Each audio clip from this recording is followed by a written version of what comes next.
Always here, always local. Kentucky, Greg Steube of Florida, the Democratic yes votes, Jared Golden of Maine, Adam Gray of California, Marie Glusenkamp-Perez of Washington State, Don Davis of North Carolina, Henry Cuellar of Texas, and Tom Suozzi, who's a New York Democrat as well. So some of the more moderate, some of the more swingy district Democrats breaking ranks with their party leadership, which was fighting very hard, whipping their members to vote against it. But a handful of them broke ranks, joined with Republicans, and now this bill is on set to passage, and federal workers can probably go bid. So it is the Martha Zoller Show, and we're going to talk about the government shutdown ending and all that stuff. But I'm very excited to have with me today John Lilly. John Lilly is a community guy. He works for Windsor Wealth, and every year, our Rotary Club has an auction where we raise money for the charities that we're involved in. We raise money for the charity ball. We do the kinds of things that we do in our community. And one of the things I do is I auction off the ability to come in and sit in with me one day. And John, I don't know if you're going to think you won or lost, but won it for this year. And he's sitting in with me today. Welcome. Thank you very much for having me. I'm a regular listener, so I'm honored to be here. Thank you so much. And for y'all to know, on November 17th at First Baptist Church in Gainesville, at our lunchtime, 12 o'clock, we're having our auction for next year. And so we would love it if you all wanted to be guests, and you can be my guest for the auction. It'll be great. So, John, tell us first a little bit about yourself. All right. I was born in Beckley, West Virginia, and I'm mighty proud of that. My parents moved down here in 73 to Atlanta when I was 3. And I grew up in Jonesboro, Georgia, and I have lived in Gainesville for 33 years. And I married a native Gainesvillian, Ann Michelle, love her to death, and we love being in Gainesville. And you're in the finance business. Yes, ma'am. Yeah, very exciting. Now, you went to the University of Georgia. Go Dogs. Go Dogs, and played basketball there. 91 and 92. That's been a hard thing, hasn't it? Because I don't think we've actually done what we should do in basketball. All right, this was my life. 1980, we won the championship. 81, lost the championship. 82, lost the champ. 83, we went to the Final Four. And then we did nothing since 1983. You're exactly right. There's no reason Georgia basketball shouldn't be any better than it is. That's right. And I went to a little something this year for the women's basketball because my granddaughters were in the tots for basketball or something like that, and they did a little halftime show with the. They do a good job. They do a good job with that, and it was actually a really fun experience. Yeah. It was a fun experience. Yeah, the girls' coach she's doing a great job, and I enjoy watching women's basketball. It's true basketball. They actually run plays. So John and I are going to be hosting the show today. We're going to talk about a lot of things. But first, we want to go to the phones at 770-535-2911. Let's go to the phones and talk to Joe in Ellijay. Hey, Joe, how you doing? Martha, doing great. I'm sure you know the market hit another all-time high with Trump as president. I think he's the best stock market president in the history of the world. But anyway, what I really called about was John Kennedy, the great senator from Louisiana, has written one of the best books I've ever read. I think you would thoroughly enjoy it, and all your reviewers. How to Test Negative for Stupid and Why Washington Never Wins. John Kennedy. It's the most entertaining book about how Washington works or doesn't work that I've ever read, and I just want to recommend it strongly for you and all your listeners because totally. I've read a lot of books in my life, but this was probably the most interesting and funniest book I've ever read. And John Kennedy of Louisiana, I think he's a national hero. But anyway, I want to recommend his book, and I'm just real excited about the stock market as we continue to break all-time highs. Keep up your great work. Thank you so much. So, John, I want to I'm not asking you to give anybody any stock advice, but this is kind of uncharted territory that we're in right now. As far as that, how does that impact how you talk to your clients when the market's as volatile as it is right now? Yeah, this has been a very challenging year. Back in April, the S&P 500 was down 10% in a day. I mean, I've been in the business 33 years and never seen anything like that. But we've had so much volatility since 2008. Clients have kind of gotten used to it on that. So it's conversations of what do you think is going to happen. You know, you got people on both sides of political saying this, this, and this. But typically the market is going to work itself out. People are going to find ways for these companies to make money, and they're going to make good choices, and we'll continue to have a good stock market. So my broker says, just that 1.5% one way or the other is kind of a normal fluctuation. Yeah, that you nowadays, shouldn't yes, worry yes. so much. But because the numbers are so high, it feels like a lot. And I think, what do you think about the media coverage too? Because to me, I'll see something where it's 100 points down and you'll see some on 45,000 and you'll see somebody go, oh, the market's way down today. Or even 500 points on a 45,000 market is not that much. Not at all. Whereas I lived through the 87 crash, Yes. where I think it was 1,400 or 2,100 to start off with, and it went down to 22% 14. 22% a day. Yeah. So you got to keep it in perspective, Yes, don't you? yes. And you understand that media, they want you to watch them, so they're going to make it sound worse or better than it is. You've got a lot of people right now calling for a major pullback and all these disasters. And if you look at it, I encourage people, look and see if they're selling a book, what they're trying to do, trying to make a name for themselves. But the market, when you and I get the information, it's already built into the market, Martha. It's already priced in, so there's nothing that can really spook the market unless, you had a terrorism act which spooked the market. But other than that, most people know, and it's typically fine. But like I said, in April, that was challenging. Yes. Absolutely challenging. Yeah, and, I just feel like at this point in my life, I mean, it is different. And what I hear from young people is, especially people kind of in their, maybe they've gotten their first job and they're getting ready to move to their second job and they're trying to figure things out. And they really feel like things are not as good for them as it was for their parents and even older siblings. I think that's a fair statement. Okay. I think that's very fair, and it would be very difficult for me to work hard every day and not be able to afford things. I was 24 years old when I bought my first home, and I can't envision my kids buying a home anytime soon at these prices. Yeah, the prices and the interest rates, because we really haven't seen the interest rates come down the way we thought they would. I'm a firm believer we need lower rates, but one of the things we can't have is any president of the United States jawboning the Fed. The Fed needs to be autonomous. And I think that's one of the things that wrecked the market early in the years because they weren't so sure what was going to go on with the Fed. You can't be out there saying, I'm going to fire them. That needs to stop. Let them do their job. But I do think they need to lower rates substantially to help people be able to get mortgages and get a home. So let's go to the phones now at 770-535-2911 and talk to Chad in Oakwood. Hey, Chad, how you doing? Going down 95, doing good. Good morning, y'all. Good morning. I just want to ask you a question. Sure. Sorry about that. I just want to ask this guy a question. And me being almost 60 years old, I've been thinking about investing in some kind of RRA or a Roth or something like that to, give me a little bit of money later on in life. And I was just wondering which one would be best and how much would it cost to get one of them. Do you have any other investment vehicles at this time? No, I'm a carpenter, and the only thing I got invested is my home and what I own. You know what I mean? Yeah, Martha's over here looking at me. I have to be real careful. Yeah. I'm sure I can't give a whole lot of advice there. I would suggest for you, if you want to do a Roth IRA, that'd be your best vehicle. And at your age, you can put over $7,000 a year in there, and you can pick whatever you want investment wise in there, and that's what I would suggest for you. And another thing I want to ask Martha is, insurance companies make you pay your monthly insurance on your premium on your car.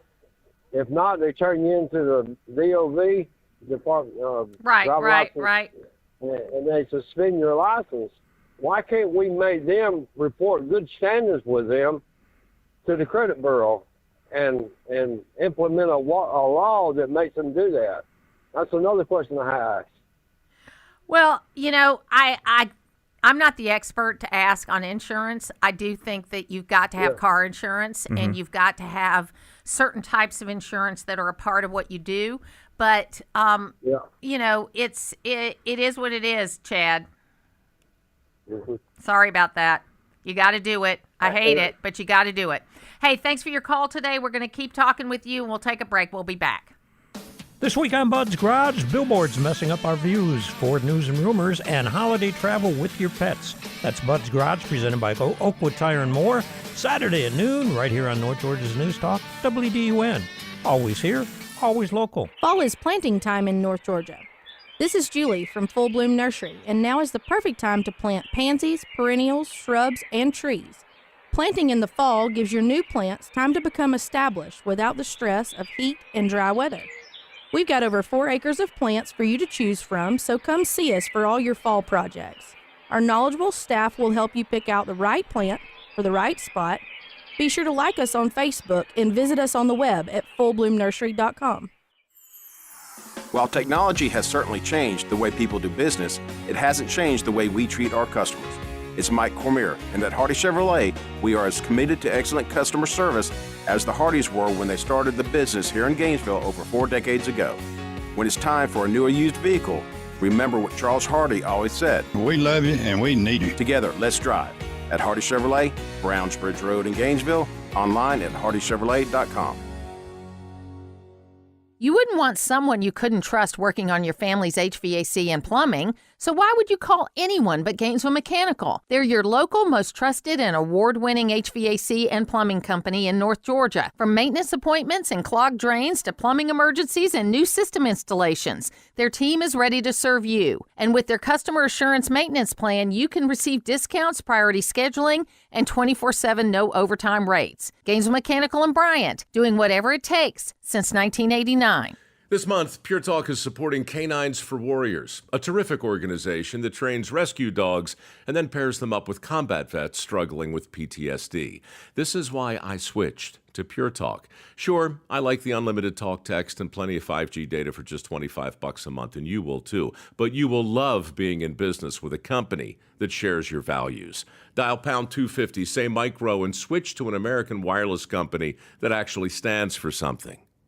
Pure Talk.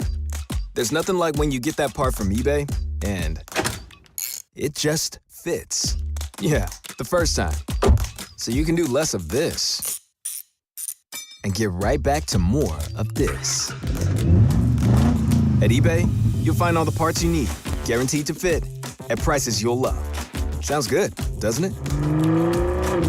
eBay, things people love. Eligible items only. Exclusions apply. Always here, always local. From the Access WDUN Hardy Chevrolet newsroom, a third-party investigation reveals that the Hall County Planning Commission has violated the Open Meetings Act. Details at Access WDUN, with more news coming up on North Georgia's News Talk. It's the Martha Zoller Show, presented by Gainesville Mechanical. From the Northeast Georgia Health System studio in downtown Gainesville on AM 550 and FM 102.9 WDUN. The reason we know this is a Democratic shutdown is because of how angry they are that we're about to reopen the government, period. That's all you need to know. In 2023, Jerry Nadler said shutdown is really an extremist policy designed to appeal to an extremist base and hold the whole country hostage. That is exactly what the Democrats have done over the last 43 days. They have held the American people hostage, trying to extract insane things like free health care for illegal immigrants. If they were serious about tackling the health care affordability crisis in this country, then they would address the fundamental problem with Obamacare. Since Obamacare took effect, health care premiums have risen by 96%, and on the open market by 114%. When I asked Leader Jeffries to sign on to the 1-year extension of the premium tax credit, he refused. He stuttered, he stammered, he couldn't answer a single question. Because this shutdown was never about health care, it was always about appeasing a far-left radical base. Chuck Schumer said, every day gets better for us. Catherine Clark said, of course people will suffer. We want to use this as leverage. It is an embarrassment to this country. You should all be ashamed of yourselves for inflicting this pain on the American people, taking away food stamps from 42 million Americans, defunding WIC, not paying our troops, our federal employees, our air traffic controllers. It's a disgrace, and you should all hang your heads in shame. It is the Martha Zoller Show, and of course, we got John Lilly with me today. He's a community fill-in host that came from our Rotary auction that we had for charity, and we're so happy to have him here with us today. You are in the finance business. Within your clients, is the healthcare issue something you hear about that people are concerned about? I mean, obviously, when you get older like me, you've got Medicare and it's pretty much under control. But before I had Medicare, I was self-employed, so I was paying very high premiums for my health insurance. Yes, we have several employees that we love that we help them with their health care, and it's expensive. It's very expensive, and it needs to come down. That was a very powerful statement we just played right there. It was fantastic. It's mostly for our clients' children that we're seeing that. And it's hard, at 26, they can come off and they got to get their own health care. And if you don't have health care with your work, it's almost impossible to afford it. Well, and we have a small business, and it has gotten really hard for small business folks to get group plans and things like that in the old ways. I mean, we used to provide about 80%. We paid about 80% of the premium, and the employee paid 20%. We've had to back up to 50-50, which we hate. We hate that. But it was, we had to get a little help from our employees as well as us give a little help, and that's what we had to do. Yeah, and that's a major expenditure. We do a fantastic job of doing financial planning. That is a big cost. And when you put those numbers up, people's eyes just go, gosh, that's what it's going to cost the rest of my life. And it's somewhat overwhelming to them. So did the government shutdown impact you at all? It started to a little bit last week as it went on. And then last Friday when there was rumors that they were going to get this done, the market took right off. Yes. So we had, I went to Israel last week. I was on a trip with AIPAC. It was just amazing. And we flew back in on Sunday morning. And so our flight from Israel was 6 hours late because the plane that was coming from the U.S. was late because it got out because of our air traffic control thing, got out late. So then our flight initially that we were going to get on, we missed. And then the next one to Atlanta was like at 10:30, something like that. That one got canceled. Then there was one at 1 o'clock. It got canceled. Then, we got to the one that was 4 o'clock, and they kept changing the time. And I finally ended up, we were wheels up at 1:30 in the morning. After being in the airport all day. And it was so funny because we had this guy who we had gone out of the gate, and then because of the tarmac had a 2-hour wait, the pilots were going to time out. And so we had to go back to the gate. People were not happy. There was like close to a mutiny, all right? I can assure you John Lilly would not have been happy. That's right. People were not happy. They said, why did you put pilots in there that were close to being done? Well, because if it was the hour and a half, if they could have taken off and done the hour and a half flight, they had plenty of time. But the hour and a half plus 2 hours on the tarmac was too much time. So we got back in. And it was so funny because finally they said, hey, we're going to try to find you a crew. This flight is not canceled. We're not saying it won't be canceled, but it was the last flight out. So I was going to get on that flight if I had to fly it myself. Not like you can rent a car and drive home. That's right. That's right. So we looked into that, but it's like 14 hours from there. So we found out that we had a pilot. And there was a guy who had one of these big boom boxes, and he started playing Celebrate. Celebrate good times. And people started dancing in the gate because we needed that at midnight. And I told the guy, I said, you may have averted some fist fights. Oh, sure. Sure. There's I can feel my blood pressure rising just you telling me that story. I'd be the worst one there. Yeah. I'd be the worst one there. Yeah, so we finally got out. I got home at 4 a.m. I've been using this car service called Bobby's Airport Service, who's new in the area. It shows we got enough people going back and forth to the airport here that we did. And I had done that just to try it out. And I was really glad because my husband didn't have to wait all day long at the airport, and the guy that I had with the car didn't wait all day long. He was at my beck and call all day because he thought he was coming to the airport at noon, and then it was 4, and then it was later, and it ended up being 4 in the morning. He picked me up, and he was there. And let me tell you what, I gave him a very good tip. I was going to say, he's well deserving of the money he earned. Yes, because and he was so calm. He said, Martha, don't worry, I will be there. You worry about getting on your flight, You just let me know when you're in the air, then I will time, when I'm going to get to the airport. So I appreciated that he was like calm, cool, and collected. Yeah, it just speaks to our airport. It's just a rotten experience for me. It's just Really? I'm just very impatient, and I hope my wife's listening. She'll call in and confirm that. But with the shutdown, it's incredible how much it affects, and something like that is very difficult on someone. They don't like that, and they get mad. Well, but you don't want to be unsafe, and you can join us on the phones at 770-535-2911. One of the things that I think is interesting, though, is that we had, all these people in the airport and all different things, and you got to talk to whoever. So I made sure I thanked the customs agents when I came through customs, because those are federal workers. Yes, they're there. I thanked the TSA agents because, they're working without a paycheck. I thanked all the people that were working in the airport, because even though they were getting paid, they were probably getting, what, all day long from people. And so I just wanted to make sure, What was the mood of the people who weren't getting paid? Were they pleasant to you? They actually were pleasant, and they appreciated that I acknowledged that I appreciated them being there. I would have done the same thing, and that speaks to them. I'm very impressed, and you hate to see that. Well, they're talking about for the air traffic controllers that came in throughout, even so to be fair, everybody got a paycheck on September 30th. Right. Okay, so the next paycheck, if you were a bi-monthly employee, would have been the 15th. If you were an every 2-week employee, because if you remember the 30th was a Friday, if you're an every 2 week, then it would have been around the 13th that you would have missed your first paycheck.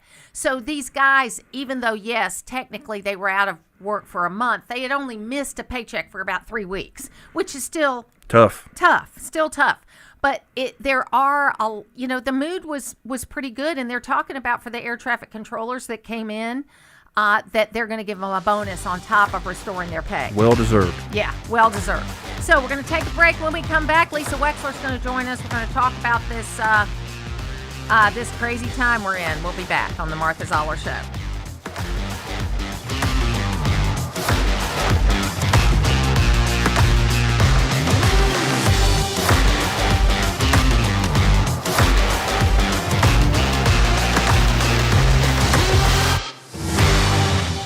As an electric cooperative, Jackson EMC must always have an eye on the future, exploring the newest innovations taking place in every area of our business. Ideas that lead to a better use of resources and improved ways of conducting business. Automated switch technology, iPads in the field, and internal networking that enable us to pinpoint outages, access complex mapping, and provide faster response times. Jackson EMC, innovation for today, innovation for tomorrow. Magical Nights of Lights is back at Lanier Islands Resort. This season, let your holiday spirit shine as you drive through 6 miles of twinkling lights, from marching toy soldiers to brand new surprises like tailgating Santa and pickleball elves. Turn the magic into memories with overnight packages for the ultimate Christmas experience, featuring breakfast with Santa and elf tuck-ins that bring the wonder of the season to life. The lights are glowing, the joy is calling. It's time to celebrate at Lanier Islands Resort. Visit LanierIslands.com for reservations. This is Grant Nichols, and at Loretta's Country Kitchen, we know life can really pile up. There's work, getting the kids to practice, shopping. With all that, the week can really wear you out. The last thing you want to do is spend Saturday in the kitchen. Not to worry, we have you covered with Saturday lunch at Loretta's. That's right, not only are we open for breakfast on Saturdays, we're also serving up lunch from 11 a.m. till 2 p.m. Give your kitchen and your family a break with Saturday lunch at Loretta's Country Kitchen, Mundy Mow Road, Oakwood, where it's all good. Friday game night moves into the playoffs on AM 550 as Flowery Branch hosts Ware County. On FM 102.9, North Hall hosts Mount Zion. And on 94.5 FM, Gainesville hosts Dunwoody. Playoff coverage begins at 6 with the Prep Tailgate Show on North Georgia's home of Friday game night. WDUN Gainesville, WDUN FM Clarksville, Gainesville. Always here, always local. It's 9:30. Fox News, I'm Therese Crowley. Back to business. We got the government open. Let's celebrate tonight. House Speaker Mike Johnson. President Trump says all blame for the 43-day shutdown goes to Democrat leaders for attempting to extort Obamacare subsidies. It caused tens of thousands of federal contractors and small businesses to go unpaid, and the total effect of the damage their antics caused will take weeks and probably months to really calculate accurately. Democrat Cory Booker calling for a change in Senate leadership. The promise of back pay on the way brings air traffic controllers back to the towers, but mandated flight cuts continue, 1,000 today till the system recovers. The Federal Housing Agency eyeing a new plan to boost affordable home sales, portable mortgages, so a homeowner can take their current mortgage rate from one home to another, many now sitting on their homes with low rates. America's listening to Fox News. Always here, always local. From the Access WDUN Hardy Chevrolet Newsroom, I'm Steve Winslow, and a woman arrested in concealing a child's death in Oakwood now is charged with murder. WDUN's Hamilton Keener has this report. The Georgia Bureau of Investigation said 36-year-old Jessica Moats of Gainesville faces charges of malice murder, felony murder, aggravated battery, and first-degree cruelty to children. Moats was originally arrested for concealing a death in connection with the death of a 4-year-old girl. Moats remains in the Hall County Detention Center. Habersham County Sheriff's Office has received 2 grants totaling just under $200,000 as part of the state's commitment to combat impaired driving. More from WDUN's Logan Landers. Governor's Office of Highway Safety has awarded the Habersham County Sheriff's Office over $166,000 to their Highway Enforcement of Aggressive Traffic, or HEAT, program, and an additional $32,000 from their funds to the county in recognition to the life-saving work of the coordinating agency for the Northeast Traffic Enforcement Network. And Bloom Enterprises of Georgia has received $10,000 from the Melvin Douglas and Victoria K. Iverster Foundation, as Bloom is a Hall County nonprofit that's dedicated to serving adults with different abilities. The donation will expand their opportunities to provide financial support for families and represents an investment in enhancing the quality of life for associates. More details and more news at Access WDUN. Now here's your Access WDUN weather forecast. Good Thursday morning, North Georgia. A mix of clouds and sunshine. Highs this afternoon in the upper 60s. Partly cloudy skies this evening, turning mostly clear overnight. From the Access WDUN Weather Center, I'm meteorologist Holly Strano. In Young Harris, 51 degrees. In Jefferson, 54. And in Gainesville, 53. From North Georgia's News Talk, AM 550 and FM 102.9 WDUN. In our community, nearly 65,000 neighbors, including 11,000 children, struggle with food insecurity. At the Georgia Mountain Food Bank, the people we serve are the forefront of all we do. Despite rising food prices and increased demand, we continue to make an impact across our 5-county service area. Last year, the Georgia Mountain Food Bank distributed more than 9 million meals, and we couldn't do it without you. Your kindness and generosity are making an impact to help feed individuals in our community. Learn more about how you can help at gmfb.org. It's getting cooler, and that means those outdoor pests want to be indoor residents. While a tube of caulk goes a long way to keep them out, Select Pest Control can make sure they don't leave alive. Select can put down a residual barrier that keeps the pest out. And if you want to do it yourself, they'll put the right product into your hands and make sure you know how to use it. Find out more at selectpest.net, or better yet, visit the Select store at 1786 Brownsbridge Road and tell them Todd Stern sent you. Use the Access WDUN talk and text line, presented by M&R Rental at 770-535-2911, and be part of the conversation. From the Northeast Georgia Health System studio in downtown Gainesville, it's the Martha Zoller Show on AM 550 and FM 102.9 WDUN. The biggest objection that I had to Chuck Schumer and Hakeem Jeffries, who were playing political games with people's lives when they shut the government down, was Chuck Schumer came out and said the quiet part out loud. I don't even think he realized he has no self-awareness, but he came and cried to all of you that I would not agree to go into a back room and make a four corners agreement on these issues. That just he and I and Hakeem Jeffries and Leader Thune would go in a room and make this decision for the entire population of America and block out all of our colleagues as if they had no voice in it. That is why Washington is broken. That's why Congress hasn't worked well for people. That's why they don't have a lot of faith in what goes on here. And I'm committed to trying to restore that faith. And one way we do that is we get back to regular order. And we allow all the duly elected members of this body to have their voices heard. I'm not playing games, and Chuck Schumer, I'm not going in a back room with you and making a four corners deal on anything. And I hope you understand that. Thank y'all. It is the Martha Zoller Show. I'm here with John Lilly, but also Lisa Wexler is joining me. And Lisa, I got stuck in Newark Airport on Sunday. I had, my first flight coming into Newark was 6 hours late, and I finally ended up getting out of the airport at 1:30 in the morning and getting home about 4 a.m. So I was dealing with this. I used the opportunity to talk to customs agents and TSA agents and pilots, and you know me, striking up a conversation with everybody. And it was very interesting because even, and this is in New Jersey, so I'm assuming most of the people I talked to were Democrats, okay, because it's New Jersey. And they were all saying this didn't have to happen. This didn't have to get this far. The deal is basically the deal that they had on the 22nd of September. And did it have to happen? Martha, nothing ever has to happen, right? It's about brinksmanship. It's about ego. In the end, in the bottom, it seems like the Democrats can't handle the fact that they are the minority and they can't get their way. And I say this as a Democrat, by the way. I'm a registered Democrat. I've been a registered Republican, Democrat, and an affiliate throughout my life. And so I'm really not a partisan person. But I will just say that they really have trouble handling when they lose. And it's true. It's true. And they Thank you, Lisa. I mean, this is why I love talking to you, because we tell the truth, don't we? Yeah. What a fantastic statement, Lisa. Thank you. I mean, they can't control what happens with the budget. They can't extend these benefits they want to extend. If these benefits are going to truly be extended, it's going to be a matter of political will. If they gain the upper hand in the midterms, they're going to get their way.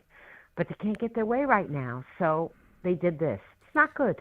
The Republicans, by the way, Mike Johnson, with his sort of like, I'm the righteous one, please. I just want to say he's also the guy that wouldn't swear in a woman who was duly elected well over a month ago because he just didn't want to because of the Jeffrey Epstein stuff, and we could have a whole conversation on that as well.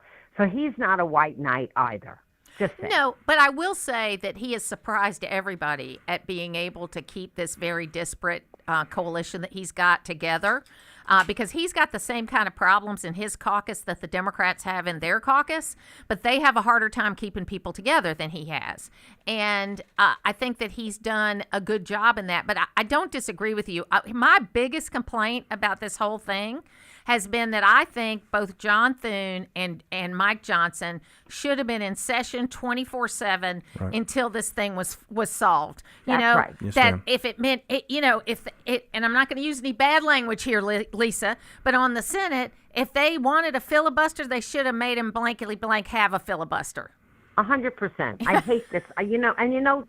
McConnell used to do this all the time, and Reid used to do this all the time. The grandstanding. It's like we're gonna threaten to filibuster, but nobody actually does it. I couldn't stand it. Yeah, no, it was it's terrible. Like the threat of instead of the actual doing of. Yeah.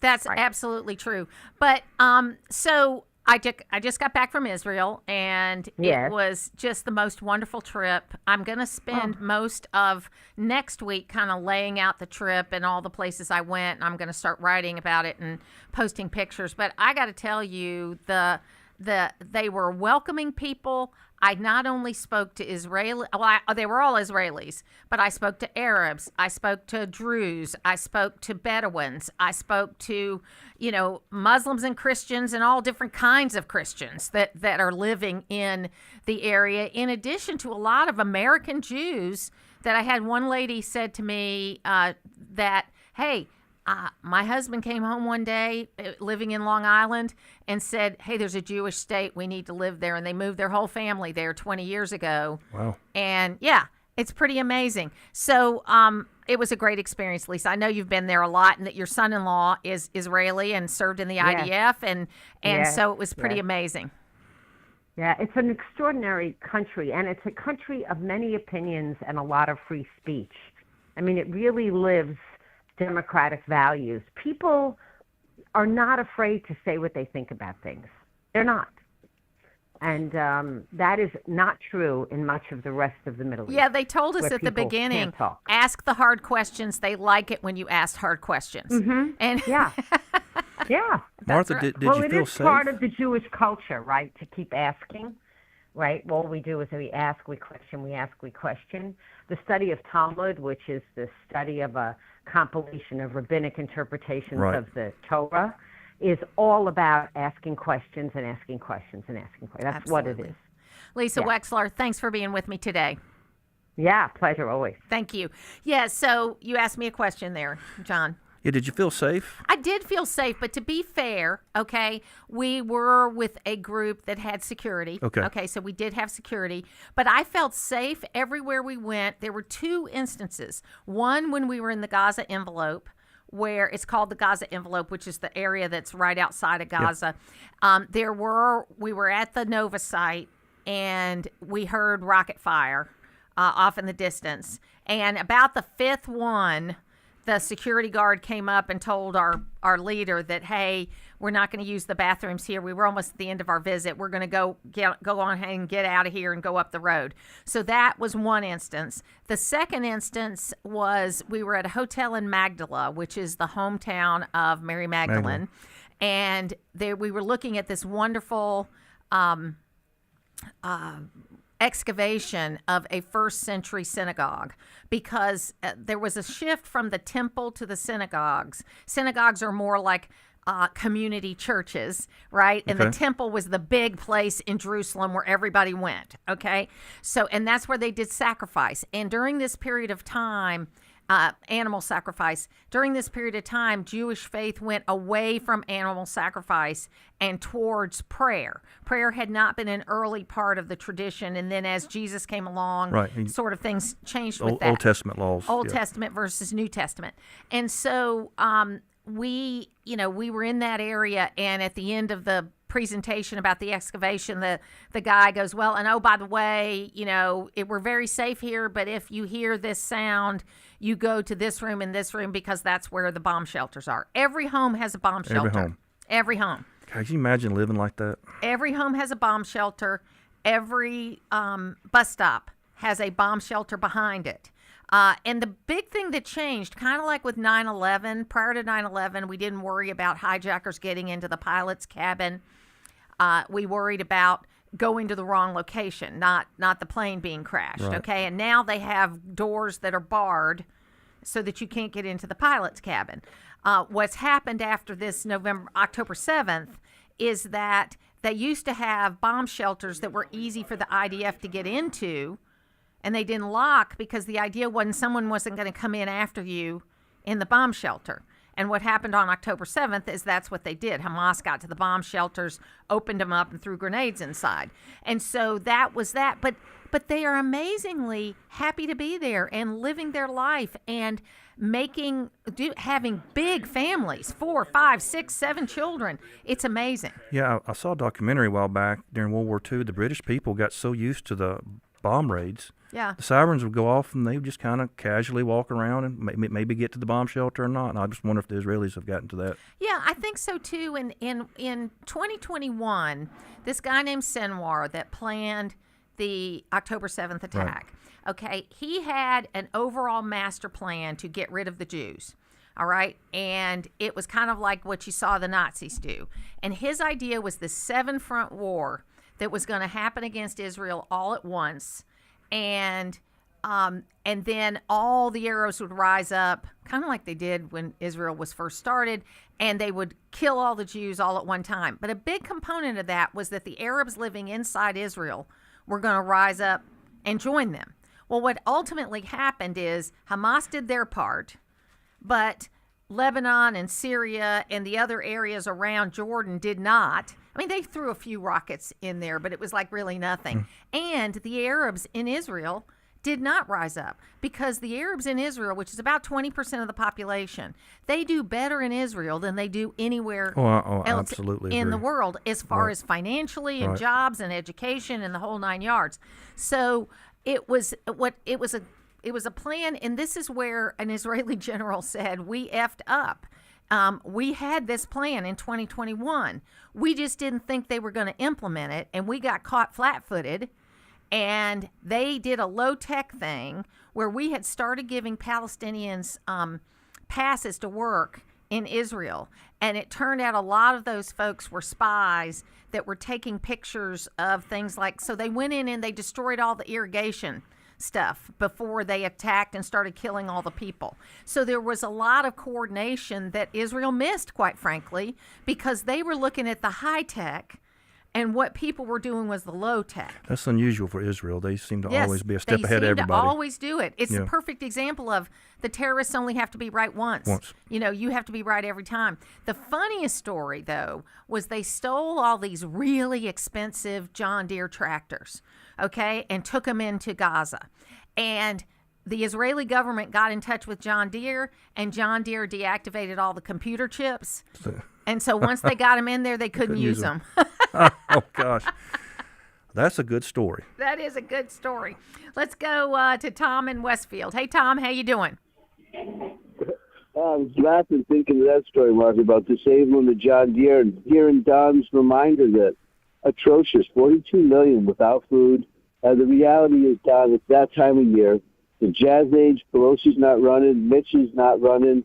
If Uncle Mitch can, John can survive this, the Speaker of the House, this will be a miracle. And look forward to better days. Thanksgiving's coming up. The tens and tens of thousands of businesses, President Trump, that were federally contracted. The damage will be assessed, but the FAA workers, they said about 10,000 cash bonus to compensate. And people came together because it's a nation of we.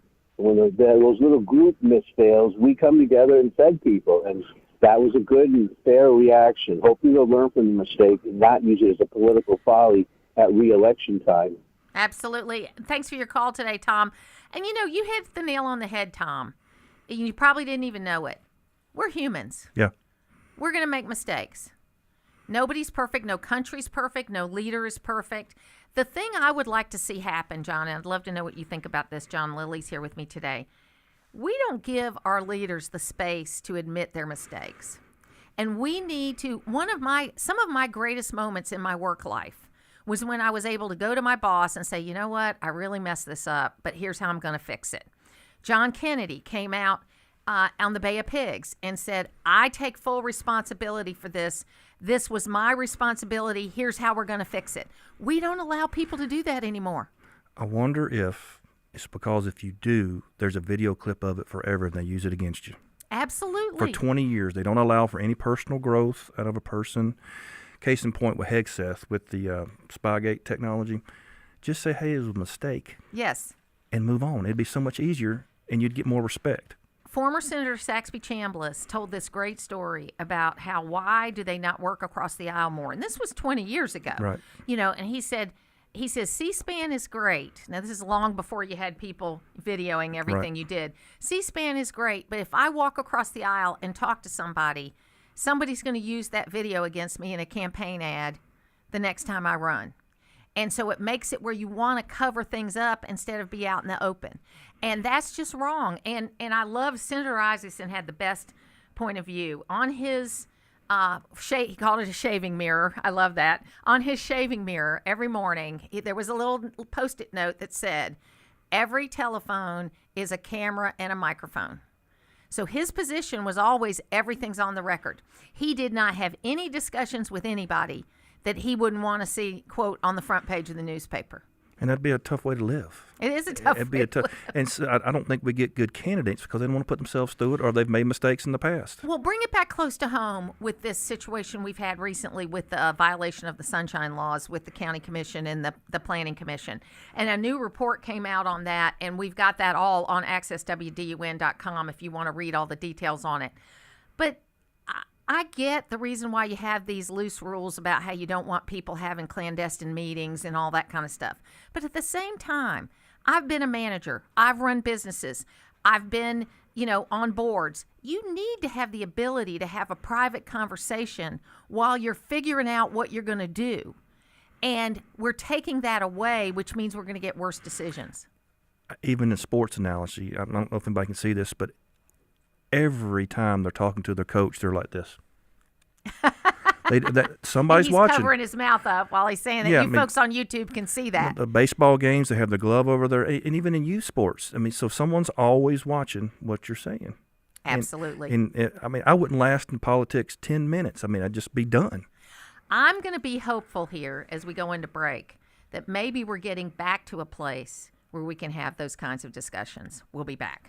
We celebrate our veterans. Join me on Travel with Anita and Friends for a long list of places to visit and learn about the men and women who served our country well. I share the details Saturday from 1 to 2 here on WDUN. Always here, always local.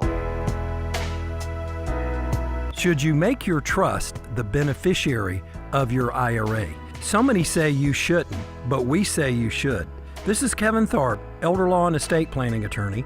And if you want your IRA to be protected for your surviving spouse, children, or family, then you should leave it to them at your death through a trust. For more information, go to my website, KevinTharp.com.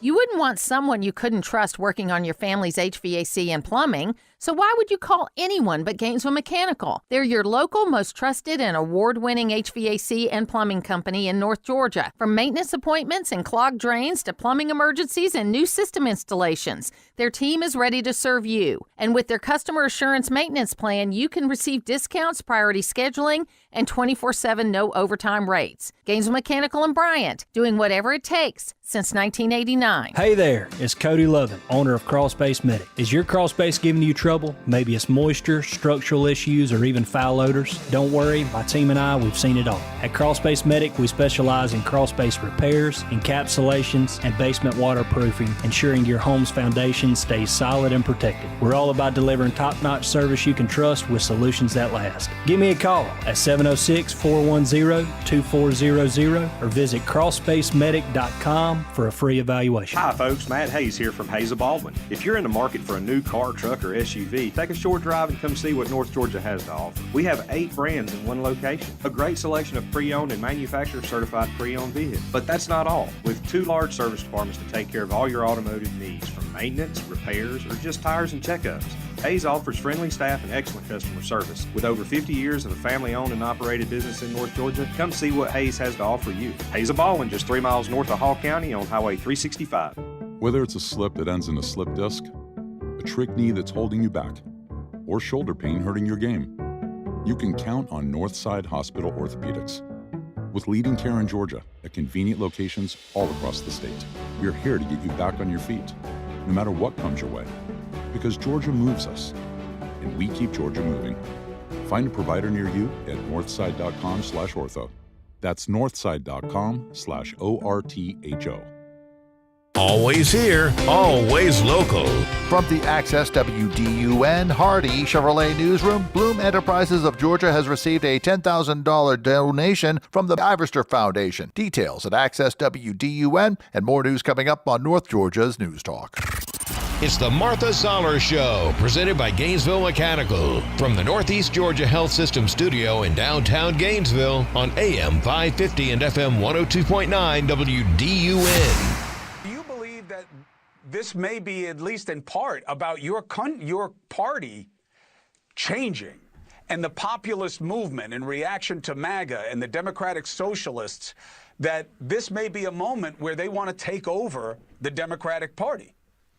I promise you, America's future and my party's future is not socialism or kinds of outlandish far left kinds of ideas. And it's been a year ago, after we lost the election, a lot of those parts and part of those ideas pushed our party over the cliff. And that's why we're in this situation right now. That's why we're firmly in the minority. And that's why we've lost control of the White House.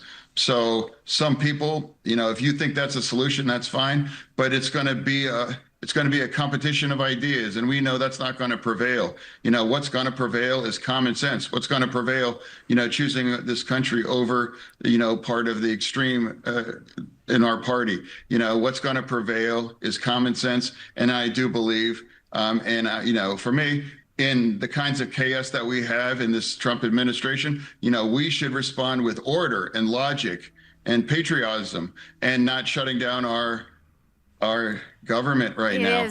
It is the Martha Zoller Show. Now, that's John Fetterman. I love that guy. I mean, who has, he had a stroke.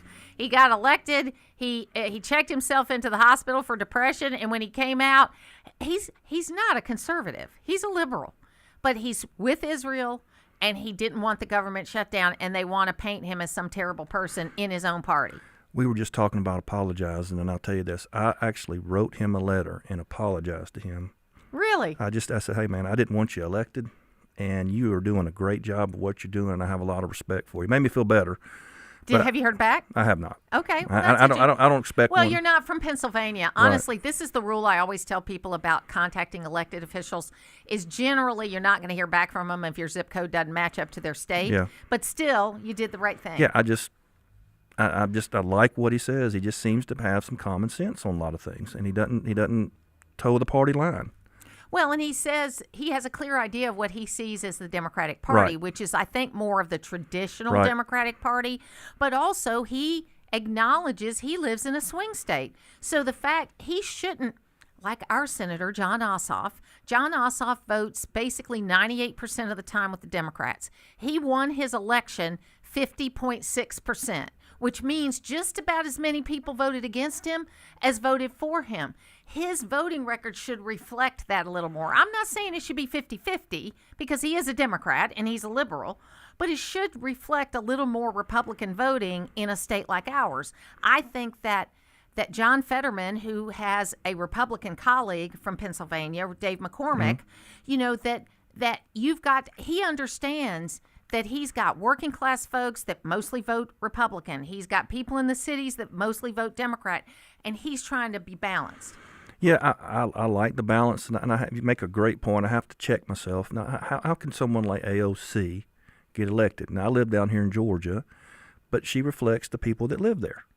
In the Bronx, which is so interesting because her family did what every other family did, is that when they got a little money, they moved to Westchester County.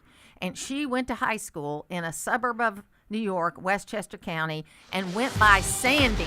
She was Sandy Cortez. Really? Yes. She wasn't the Alexandria Ocasio-Cortez. She was Sandy Cortez, and she was a cheerleader. So, what goes around comes around. We'll be back. I did not know that.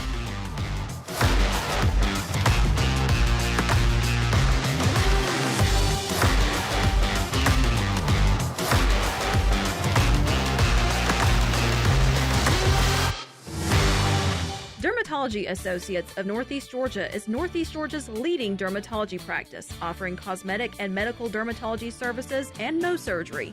Our experienced medical providers are available at 3 locations, including Gainesville, Demarest, and Dahlonega, to care for our local community. As 1 in 5 Americans will develop skin cancer by age 70, our medical providers remind you of the importance of yearly full skin exams. Book your appointment today and help us beat America's most common cancer. Learn more at negeorgiaderm.com. This is the time of the year most of us are checking off our holiday gift list. Identity thieves have lists too, and your personal information might be on that list. Protect your identity with LifeLock. LifeLock monitors hundreds of millions of data points every single second and alerts you to the threats you could miss yourself. If your identity is stolen, your own U.S.-based restoration specialist is going to work to fix it, guaranteed, or your money back. Make this season about joy, not identity theft, with LifeLock. Save up to 40% off your first year at LifeLock.com with the promo code BECK. Terms apply. This is the story of the one. As a custodial supervisor at a high school, he knows that during cold and flu season, germs spread fast. It's why he partners with Grainger to stay fully stocked on the products and supplies he needs, from tissues to disinfectants to floor scrubbers.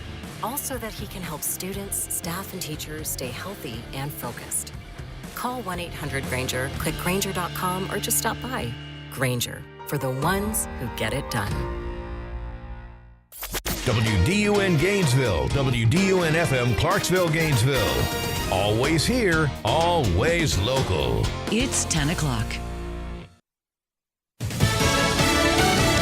The government is back open, but the damage has been done.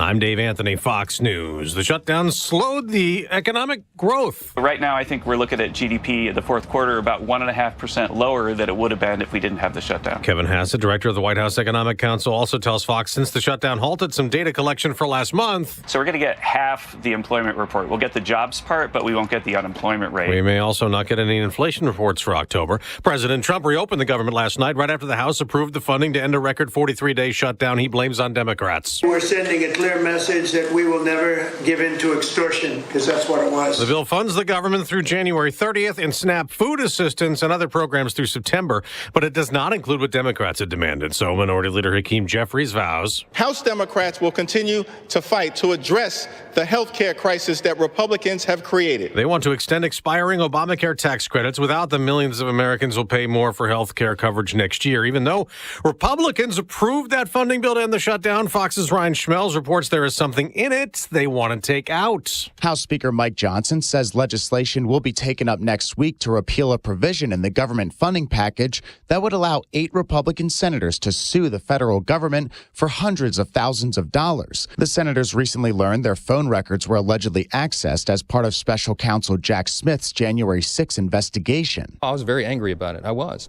And a lot of my members called me and said, did you know about it? We had no idea. That was dropped in at the last minute. Air traffic controllers will get paid the next few days, and while another 1,000 flights are canceled today, Fox's Garrett Tenney reports from Chicago's O'Hare Airport travel will be more normal soon. On Saturday, there were 81 staffing shortages for air traffic control towers. Yesterday, that was down to 4, and right now, there haven't been any reported for today.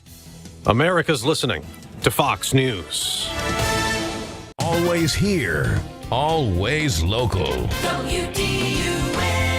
From the Access WDUN Hardy Chevrolet Newsroom, I'm Steve Winslow, and a third-party investigation has revealed that the Hall County Planning Commission violated the Open Meetings Act, as WDUN's Hamilton Keener explains. After the Georgia Attorney General's office found no Open Meetings Act violations at a September Hall County Planning Commission meeting, a separate investigation found that other meetings over the past year did violate the act.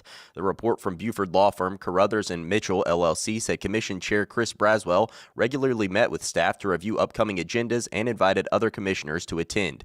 At times, 3 members were present, enough for a quorum of the 5-member board, making those sessions violations of the Open Meetings Act. The Gainesville woman arrested by the GBI in Oakwood for concealing the death of a child has now been charged with murder. GBI officials say 36-year-old Jessica Moats faces charges of malice murder, felony murder, aggravated battery, and first-degree cruelty to children. Moats was originally arrested for concealing a death in connection with the 4-year-old's death.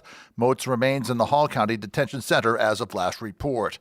Also, the GBI has arrested an 18-year-old in White County on child cruelty charges. More from WDUN's Caleb Hutchins. The GBI issued a statement on Wednesday morning saying the Cleveland Police Department asked them to help in a child abuse investigation back on November 4th. That investigation is reportedly still ongoing, but the GBI said they have enough information at this time to issue charges against 18-year-old Alyssa Marie Clark of Cleveland. Clark was arrested on Monday of this week and booked into the White County Detention Center, where she remained as of Wednesday morning on 2 counts of cruelty to children. Habersham County Sheriff's Office has received 2 grants totaling just under $200,000 as part of the state's commitment to combat impaired driving. More from WDUN's Logan Landers. Governor's Office of Highway Safety has awarded the Habersham County Sheriff's Office over $166,000 to their Highway Enforcement of Aggressive Traffic, or HEAT, program, and an additional $32,000 from their funds to the county in recognition to the life-saving work of the coordinating agency for the Northeast Traffic Enforcement Network. You can find more details and more news by going online at Access WDUN. Now here's your Access WDUN forecast from meteorologist Holly Strano. Good Thursday morning, North Georgia. A mix of clouds and sunshine. Highs this afternoon in the upper 60s. Partly cloudy skies this evening, turning mostly clear overnight. From the Access WDUN Weather Center, I'm meteorologist Holly Strano. Right now in Demorest, we have 55 degrees, Duluth reporting 57, and in Gainesville, 56 degrees. From North Georgia's News Talk, AM 550 and FM 102.9 WDUN. The leaves are dropping and the wood needs chopping. That means it's time to get your yard fall ready. Do it the smart way with Echo's battery-powered tools. Quiet, powerful, and built to perform. No gas, no hassle, just grab and go. With blowers, trimmers, and chainsaws to help you work, Echo Equipment gives you the freedom to take on the fall cleanup with ease. Find yours today at Howard Brothers, where power meets performance and your purchase is backed by a team you can trust. The grass is always greener when you take care of it with Echo and Howard Brothers. Todd Starnes here for the folks at Extreme Clean Auto Spa, where keeping your car clean is easy and affordable. Extreme Clean keeps your car looking great with the touch-free car wash at their Browns Bridge Road location. Plus, they make it affordable with monthly memberships for less than the price of 2 washes. And it's good for 1 wash per day. Now, that's what I call a great value. So keep your car clean without cleaning out your wallet. Visit Extreme Clean on Browns Bridge Road and just off White Sulphur Road in Gainesville. Veteran-owned and operated. It's Extreme Clean Auto Spa. Talking about the issues that affect you most. It's the Martha Zoller Show, presented by Gainesville Mechanical. Now from the Northeast Georgia Health System studio in downtown Gainesville, here's Martha Zoller on AM 550 and FM 102.9 WDUN. Always here, always local. I mean, should we play the voicemail? Yeah. Not saying who it's from. Everyone will know. Hi, Sharon. It's Donald Trump, and I just wanted to wish you the best and the family of great. Ozzy was amazing. He was an amazing guy. I met him a few times, and I want to tell you, he was unique in every way and talented. So I just wanted to wish you the best, and it's a tough thing. I know how close you were, and whatever I can do, take care of yourself. Say hello to the family. Thanks. Bye. So there's a lot of stories like this, and I really wish that President Trump would show this side of himself more.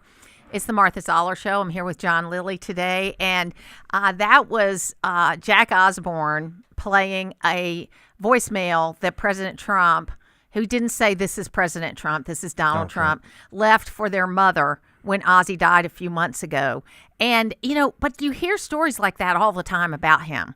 But they never get picked up by the press, but they're out there. He does a lot of things off the script that people would never do in the past in his position. And it's actually a pretty neat little thing to do that. It's funny that you're talking about Ozzy. When I was a kid, if you listened to Ozzy Osbourne, you were going straight down. That was a no.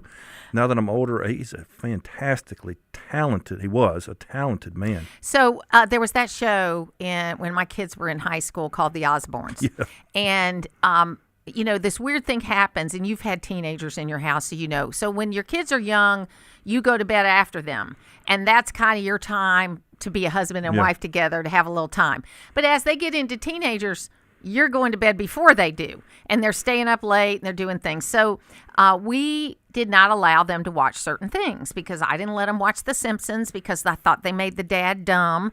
There were certain things. Now they love watching The Simpsons, but they're in their 30s. They can do what they want. But I heard them cackling downstairs, and I knew they were watching the Osbournes, even though they were told they couldn't. We had gone to bed. My husband goes, leave it alone. Don't worry about it. We're going to stay up. We're going to watch it with them the next time it's on. And so we did. So the next time we watched it, and, Ozzy was doing whatever Ozzy does. And my husband pointed out, do you know what that behavior is? That behavior is drug-induced Parkinson's disease. Okay, so you can laugh at this and think it's funny. And yes, I think he's doing the best job he can keeping his family together. But the problems he's having health-wise are because of life choices that he made. Yeah. And I thought it was, we just kind of took it that way. Because once they get to a certain age, you can't really forbid them from doing things. What you have to do is kind of teach them why they shouldn't do it when they get past a certain age. Yeah, I'm the same way with my children. I didn't really regulate much, and they've turned out okay. Yeah. I remember finding something under my son's mattress when I was cleaning the room, and I calling my husband about it, and you can imagine what it was, just the thing that young boys might have underneath their mattress. Sure.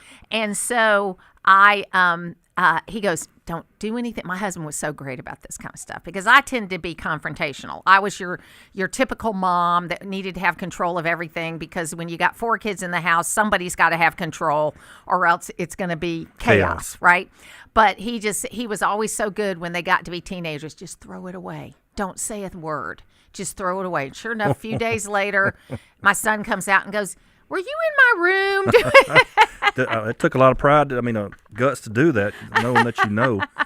I'm 55 years old, and there's still times my mom will tell me, "Well, you do know I knew about that." Golly. And this is no cell phones or anything. There was nothing. I remember saying to my kids when they'd say, "How did you know that?" And I'd be like, "Because if I didn't do it, I knew somebody that was doing it. And you think I'm riding around in the front of this car and I'm not hearing what you're talking about, or I don't understand." I always wanted to be the mom that was driving. We had this church van because we had 4 kids. We had a 12-passenger Ford van that we would be the one that would go around and pick everybody up. I wanted to be the mom that either they hung out at our house because we had a pool, or I was the one driving so I could hear what they were talking about. I always wanted my house to be where everybody would congregate. It just didn't happen. Not probably, because of me, that did not happen. Now, you played basketball at UGA. Did your son play basketball or your daughter? My daughter was into her friends, and that's okay. She played a little tennis.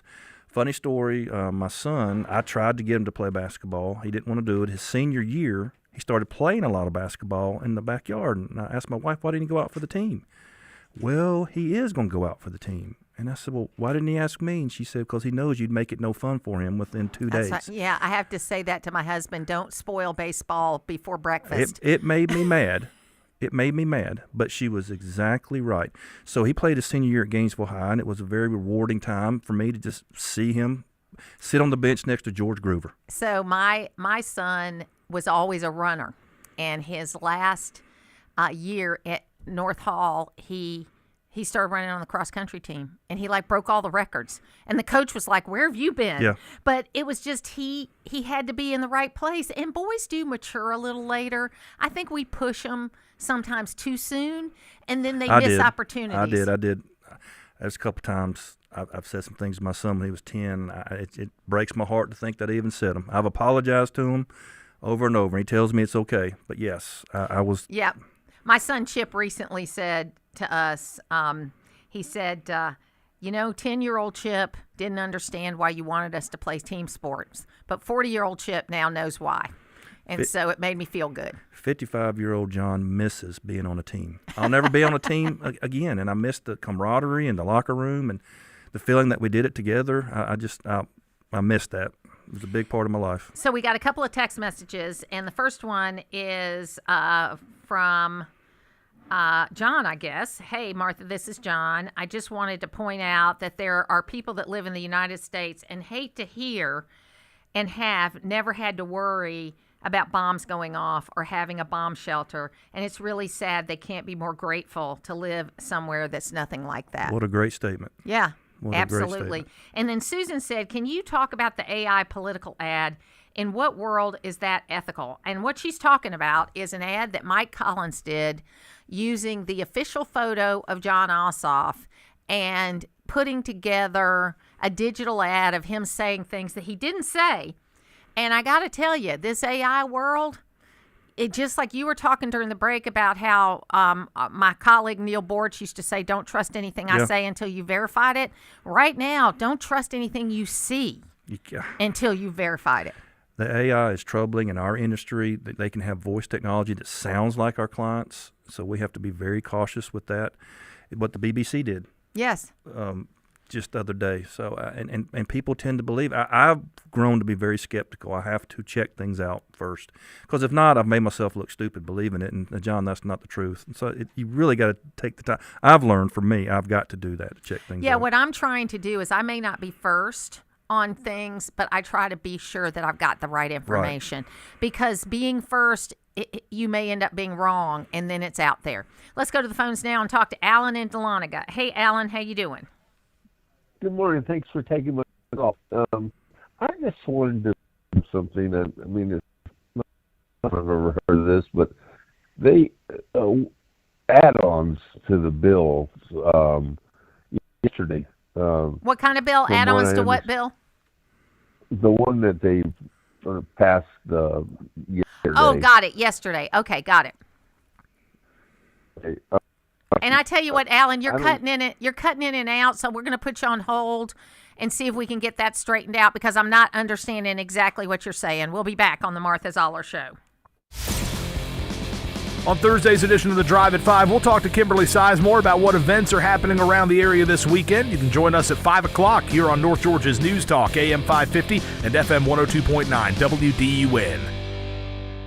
This is Nick and Laura from Nichols Body Shop. We want you to know it's your choice who repairs your vehicle. Do not assume you can get the best repair for the cheapest price. Every shop is different. We work for you, our customer, to give you the best repair possible. Learn more by calling 770-967-8200 or come by the shop. Estimates are always free. You can also find us on Facebook at Nichols Body Shop, the home of quality repairs and old-fashioned service. There's no doubt a metal roof from Dawsonville Metal Products can improve your home's appearance, but you may not realize that it could also improve your bottom line. That's because metal roofing is more energy efficient than composite roofing, and it could also lower your insurance premiums. It's also maintenance-free and lighter than composite roofing. Find out more with a call to Jason Odom at Dawsonville Metal Products at 706-265-3099 and check them out on the web at dawsonvillemetal.com. Waste Eliminator is a full-service waste management company, providing critical disposal, recycling, and environmental solutions for business and residential clients. From large-scale commercial projects to smaller residential cleanups, Waste Eliminator offers reliable dumpster rental service tailored to your needs. Whether you're tackling a renovation, new construction, or even a simple home cleanout, Waste Eliminator will manage the waste efficiently and sustainably. Visit online at wasteeliminator.com. Aren't you glad that cooler weather and the fall planting season is here? This is Kelly, and Full Bloom Nursery is stocking up on beautiful mums and fall annuals. Plus, we're fully stocked with 4 acres of perennial shrubs and trees. Since 2003, Full Bloom Nursery has been helping customers all over North Georgia. To get started on your projects, give us a call at 678-616-3035. Visit fullbloomnursery.com for more info, and be sure to like us on Facebook to see what's growing. You've got meals to plan, children to ferry from practice to ball games, shopping and dusting, and good grief. Give yourself a break and take your laundry to Townview Coin Laundry. Take your comforters, quilts, blankets, and mattress covers. They'll wash, dry, and fold your laundry, or you can use their industrial-sized machines. Townview Coin Laundry saves wear and tear on your washer and dryer and on you, too. Get the stains out at Townview Coin Laundry at the corner of Bradford Street and College Avenue in downtown Gainesville, open from 6 a.m. to 9 p.m. Always here, always local. From the Access WDUN Hardy Chevrolet newsroom, the Gainesville woman arrested for concealing a child's death in Oakwood now is charged with murder. Details at Access WDUN and coming up on North Georgia's News Talk. Use the Access WDUN talk and text line presented by M&R Rental at 770-535-2911 and be part of the conversation. From the Northeast Georgia Health System studio in downtown Gainesville, it's the Martha Zoller Show on AM 550 and FM 102.9 WDUN. It is the Martha Zoller Show, and I'm here with John Lilly. He won an auction to be able to come and sit in with me for a day. I do that for the Rotary Club every year. Our auction for this year is going to be this Monday at First Baptist Church at noon.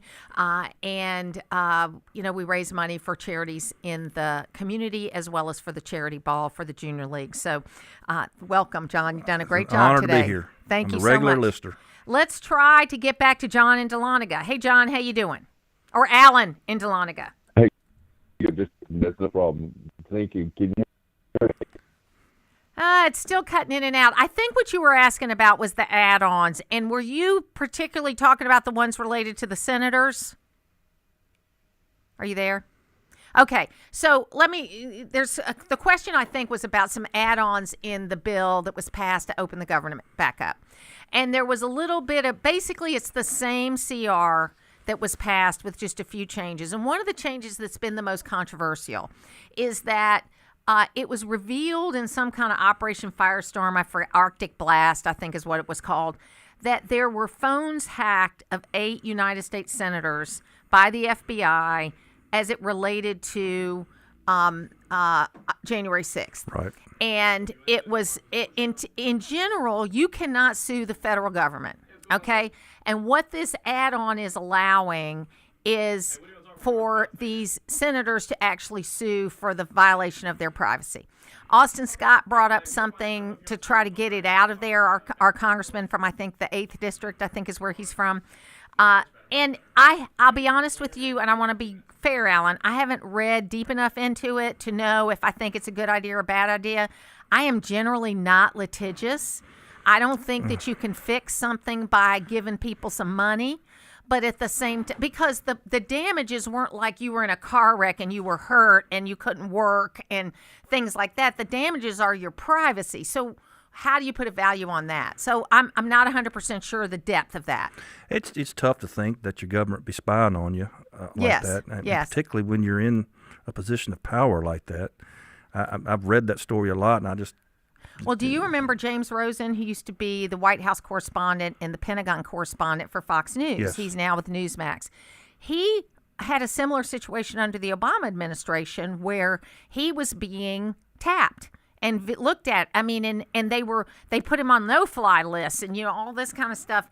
And he was able to fight that, but he's a private citizen. And, I don't know. So, again, I want to be fair here. I haven't read deep enough into it to say whether it was right or wrong, but I can tell you I've gotten a lot of messages from people that think that what Austin Scott did was the wrong thing to do, that it should have been left in there. Yeah, when these bills get passed at the very end, they throw these things in there. Oh, I know and it. You don't really hear about them until later, and then they're law. And I just don't like that. And that goes both sides. Both sides do that when we have bills like that. Yeah, and I think that's the point that Mike Johnson was trying to make, is that he doesn't want to do backroom deals. He wants to get back to regular order. Has he been perfect? No. He's a man. Nobody's perfect. I don't like the fact he didn't swear that member in when she was elected. I don't like the fact that he was some of the Stop the Steal person back in 2000, okay? But I hope that I am not judged by the 2 worst decisions I made in my lifetime, okay? I hope that I am judged by the entire body of what I have done in my life. It's like we talked about. Why would anybody want to run for office when you're going to be judged for every little thing you did, going back to when you were 7 years old, potentially? So Larry Paradise, who's the chief of staff for Burt Jones now, was an intern for Doug Collins when I ran against him. And I used to make jokes about the poor intern that had to sit in a room and listen to 10,000 hours of me to find the 2.5 minutes they were using against me as showing that I was some liberal crazy person, which, in my line of work, sometimes I do take a devil's advocate kind of position about things. You do a very good job. And so, it's one of those things. So I was at a debate in South Hall, and Doug was there, and he has his phone up and he starts playing one of these clips to the audience. And it was about civil unions. I said that, I would come to the table on civil unions because I think that if you're going to have a debate, you got to have all the sides in there. So that's what I said. And I still believe that if we had talked about civil unions, we might not have same-sex marriage today. Okay, so that's where it is. But I made that statement. I feel sorry for that intern that had to sit in a room and listen to 10,000 hours of me to find the 2.5 minutes. And Larry from the back of the room goes, "It was a lot more than that, Martha." Well, isn't it frightening to think that, we're one tweet away from being fired? Yeah. And then there is somebody in the room that goes back and finds something from 20 years ago that was, I don't know, maybe 10 years ago. They got to get a life on that. That's just ridiculous. It was 20 years ago today. Sergeant Pepper taught the band to play. All right, let's go to the phones now and talk to Ed in Brazelton. Hey, Ed, how you doing? I'm doing pretty good. Welcome back from Israel. Thank you. I was just wondering if you asked your Israeli contact, why is it that over 11 Americans have died in the West Bank killed by the IDF? And why is it that over 1,000 Palestinians in the West Bank have been killed since October 7th? Even though they cooperate with the IDF and the Israeli government. Look, and I was also wondering. Okay, Ed, I'll give you one more point, and then I'll answer you. Okay, I was also wondering if you asked your Israeli contacts, why is it that Israel has been selling U.S. military technology to China? First of all, Israel has not been selling U.S. military technology to China. Secondly, as far as they talked about a lot of those things. Unfortunately, in war, things happen. Okay, but Ed, every single claim you have made, your numbers have been wrong. You're either watching MSNBC or you're doing whatever. It's a war. They were attacked. The plan for the attack was discovered in 2021, and yes, Israel was wrong in not responding to it. But the bottom line is, if you think wars happen and people are going to get attacked and nothing's going to happen in retaliation, you're living in a dream world. Thank you for your call today. You know, Ed, it is very anti-Israel, and that's perfectly fine. And he has criticized me for not having Palestinians on. And you know what? I met a few Palestinians in Israel that I don't agree with, but I now have a good relationship with them. I don't look at them as somebody that has just been pitched to me. Mm-hmm. This is somebody I met, I talked to, I laid eyes on, and one was a Palestinian Christian, one was a Palestinian Arab, and another was a Palestinian Muslim. And they weren't hostile towards you? They weren't hostile towards us at all. Okay. And they're looking for peace. Their position is that they understand why Israel did what they did, because they were horrified too. But the other thing they accepted is that on that day, the first 2 waves, they call them waves, there were 6 waves of people coming into Israel killing people. The first 2 were Hamas fighters. Okay, so they were, even though they're a terrorist group, they had training, they had equipment, they had, the other 4 waves were Palestinian civilians that came in to loot and to pillage and to do different things. And there were lots of Palestinian civilians that were keeping these hostages and not saying anything about it. And I still say that, first of all, the first hostage shouldn't have been taken. But had they been released, maybe with the first round, this would have never happened. This war would have never happened. It would have ended with the pillage on October 7th. But because they would not give the hostages up, Israel was forced to do what they were forced to do what they had to do. And Israel, the reason why I trust the IDF over any information you get out of the Palestinians, okay, is because, for example, this is the big example I use. There were 3 hostages that escaped and that were killed by the IDF early in the war. It was because they couldn't identify them. They were in a war situation where they didn't know who was dressed as what. And how they have a bomb strapped to them, you just didn't know. How we know what happened is they reported it, the IDF. They said it was their mistake, and they contacted the families to let them know what happened. So they're willing to say when they're wrong. Right. And so why would you not be willing to say when you're wrong? And I just think that unfortunately the Palestinian people have been trained so much to hate Jews. They want to kill Jews. It's not just we don't like them. We want to kill them. I think it was Proctor University. He said one side wants the other side dead. That's right. How do you deal with that? You don't. And the fact that the 20% of Arabs did not rise up when Hamas came in shows that they get treated fairly. We'll be back.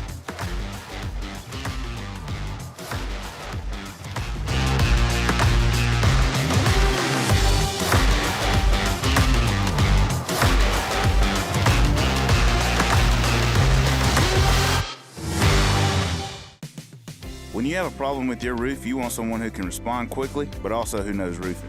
That's what you get at Georgia Select Roofing. This is Chris Earls, and we do roofing right. Estimates are free, we can help you navigate your insurance claim, and we also offer financing. Check out our Google reviews, and you'll see that Georgia Select Roofing offers the best service around. See us today at GeorgiaSelectRoofing.com or call us at 678-316-6899. Family owned and operated, Georgia Select Roofing has you covered. An official message from Medicare. Couple more minutes, and we'll start this month's book club. You know, I usually love a plot twist, but this year, I'm comparing my options during Medicare open enrollment. You can't assume your current health or drug plan is the best one for you. And you gotta make sure your drugs are covered. That's important. So is saving money. Review all your options at Medicare.gov. Open enrollment ends December 7th. Paid for by the U.S. Department of Health and Human Services. Here's the tale of the daily med fill. Same old pharmacy, same old bill, but those prices kept rising higher still. Till the savings wrangler rode in, cool as can be. Tap GoodRx, saving massively. No plan? Don't matter none. Up to 80% off. The deals are done. Discounts hitting harder than Ma's chili. Dang. That one little app does all the rest. Save time and money on prescriptions. Check GoodRx. GoodRx is not insurance. Friday game night moves into the playoffs on AM 550 as Flowery Branch hosts Ware County. On FM 102.9, North Hall hosts Mount Zion. And on 94.5 FM, Gainesville hosts Dunwoody. Playoff coverage begins at 6 with the Prep Tailgate Show on North Georgia's home of Friday game night. WDUN Gainesville, WDUN FM Clarksville, Gainesville. Always here, always local. It's 10:30. Fox News, I'm Gianna Gelosi. Last night, President Trump signed the bill to end the longest government shutdown in history and took the opportunity to blast Democrats, accusing them of playing politics with Americans' paychecks. We went through this short-term disaster with the Democrats because they thought it would be good politically. Now, Democrats failed to get an extension of Obamacare subsidies included in the plan, and air traffic controllers will be paid soon, but the FAA is continuing with his flight reductions for now. Things are going to start getting better over the next few days, but not today. So the airlines had largely already planned for this ramp up in cancellations, and it's going to take some time for things to get back to normal. That is Fox's Garrett Tenney at Chicago's O'Hare Airport. Nearly 1,000 flights canceled today in the U.S. Hundreds more are delayed. America is listening to Fox News.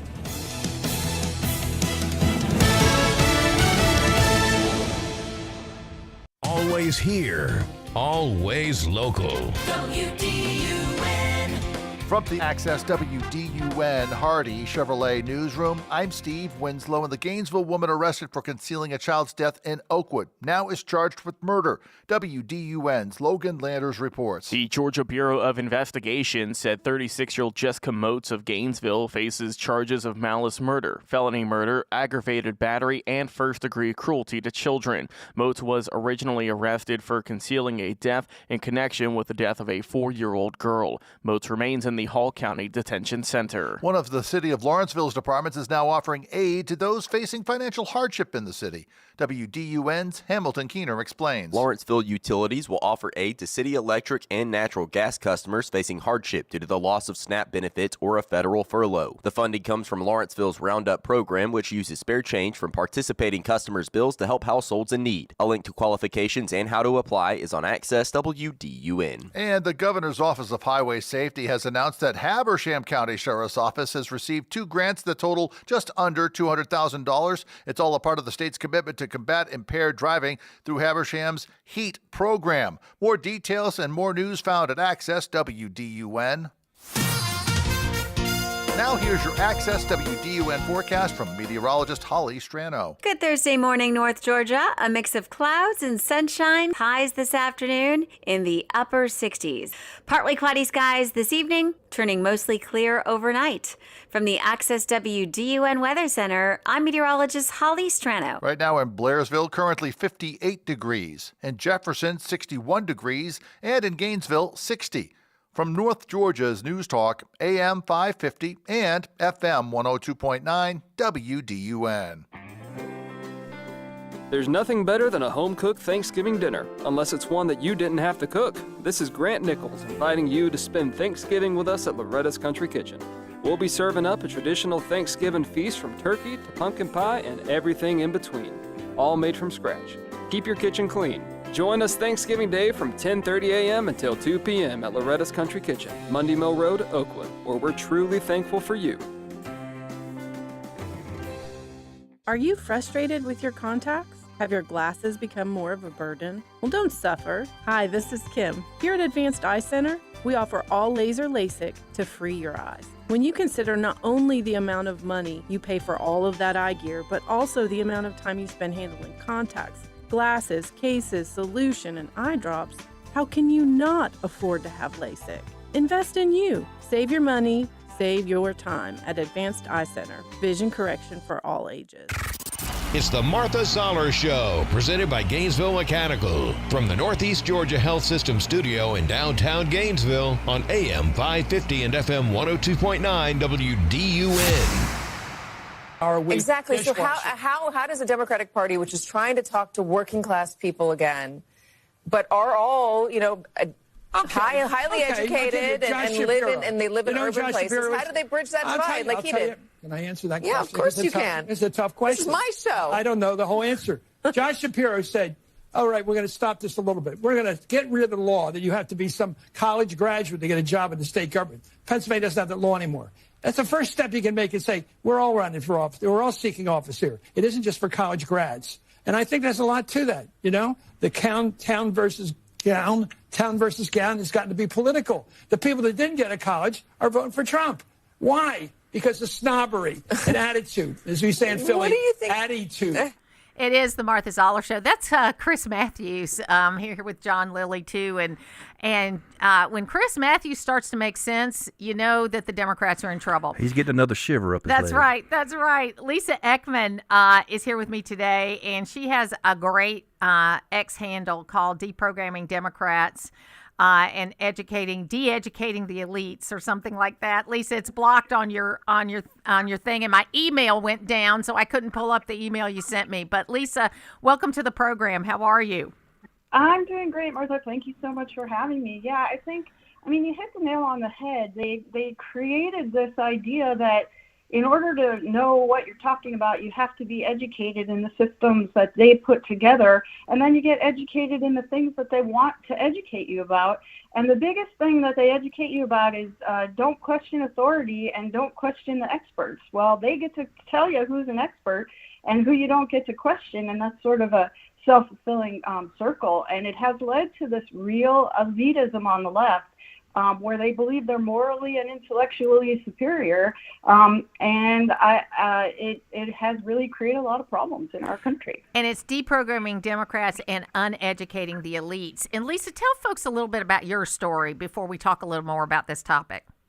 Sure. I was an advocate and a lobbyist in Washington, D.C. for 20 years. I worked for a political appointee at the tail end of the Clinton administration when I first arrived in Washington. I worked in the United States Senate for a couple of Democratic senators, and then I also worked for nonprofits and government contractors, and really saw Washington change substantially over those 20 years in some of the worst ways that we now see, that is so divided and so putting partisan politics over what is really good for the country and good for our republic. And so I woke up in 2020 when I saw the government response to COVID basically eviscerating our God-given rights that are enshrined in our Constitution, especially the First Amendment, and decided that I needed to do something to try to help save the country that I love. And that prompted me to write the book, Deprogramming Democrats and Uneducating the Elites. So when you look at a guy like John Fetterman, because we talk about him a lot. I mean, I'm a conservative talk show host. I think I'm reasonable, though. I think that I show both sides, and when I'm old enough that people used to value that. And I think they still do. I think they're just the loud voices, like the social media voices are just very loud. But you got a guy like John Fetterman who, my take is, he understands he's in a purple state, and so that means he can't be straight down the line, hardline Democrat, and so he takes some positions that might surprise the average Democrat.